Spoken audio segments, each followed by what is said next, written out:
Alright, YouTubers, I got a problem here, right? I got a washing machine that my aunt bought here, and it didn't work very well. It just filled up with water, and it just wouldn't do anything. So it just stayed full of water, and the guy who she bought it from wants to bring it back so he can fix it. And being it was full of water, just too heavy to move. So what I've done so far is this. By the way, this was actually my wife's idea.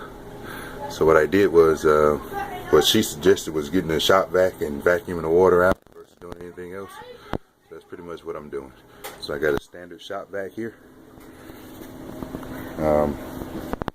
wet dry vac, and what I'm doing is sucking the water out. So this is how this is working. It's working pretty well actually. I've already done about 15 gallons.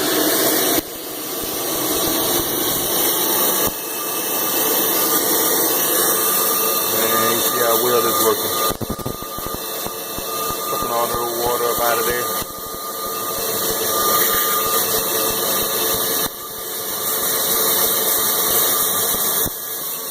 That's all of it.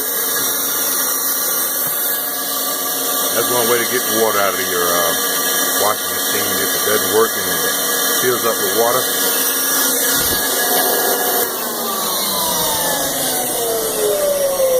That's one way to get the water out of your washing machine when it fills up with water like that.